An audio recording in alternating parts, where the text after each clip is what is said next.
ఎంత మోసం. లాంచీలు నువ్వు కాకపోతే ఇంకోటి పెడతాడు. అవి పెట్టిన రోజే మునిగితే ఇంకెవ్వడు ధైర్యం చేయడు. అందుకే నీ చేత పెట్టించిన, ఇంకో పక్క ముంచిన. మీ అన్నను మించిన శైతాన్ రా నువ్వు. ఆడికి నాకు పోలికేంది?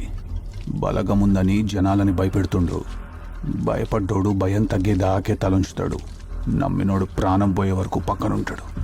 చూసినోడు ఎవడో చెప్పు, నిన్ను వదిలేస్తా. ప్రాణం పోయినా అతనెవరో నీకు చెప్పను.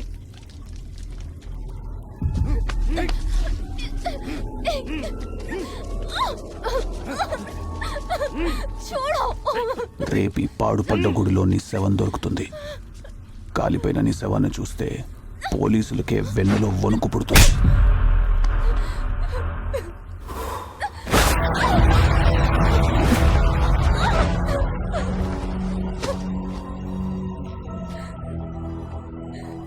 కాలిపోయిన నీ శవాన్ని పోలీసులు హాస్పిటల్కి తీసుకుపోతారు.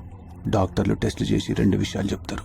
1, నిన్న 8 మంది మానభంగం చేశారని. 2, నీ వంటి మీద అయిన గాయాల కంటే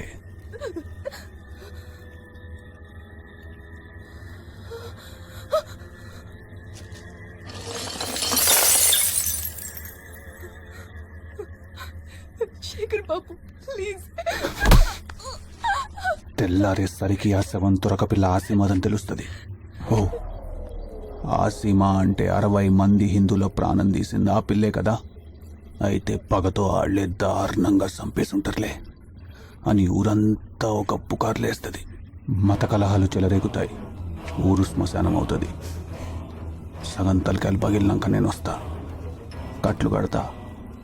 అప్పుడు జనాలు మళ్ళీ నన్ను దేవుడిని చేస్తారు.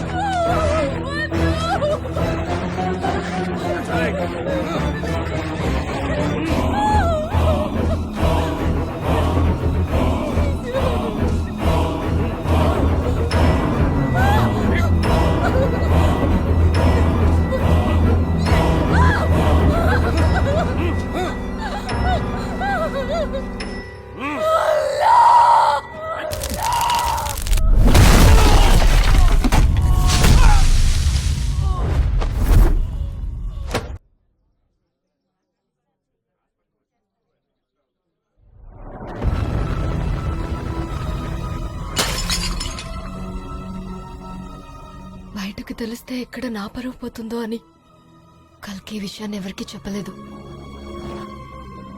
అది రాధాకృష్ణుల సంబంధం కాదు, ద్రౌపది కృష్ణుల సంబంధం.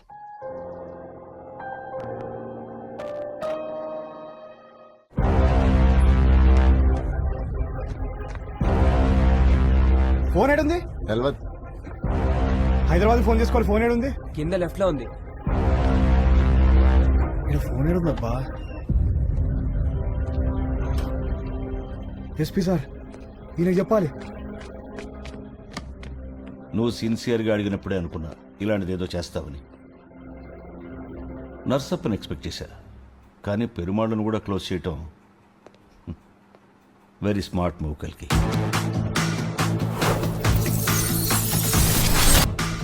ఆ నర్సప్పగడే కదా అని పంపింది.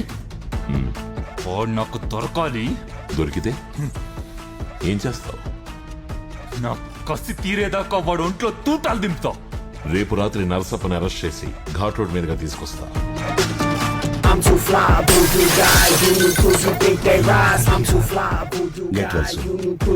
Get well soon.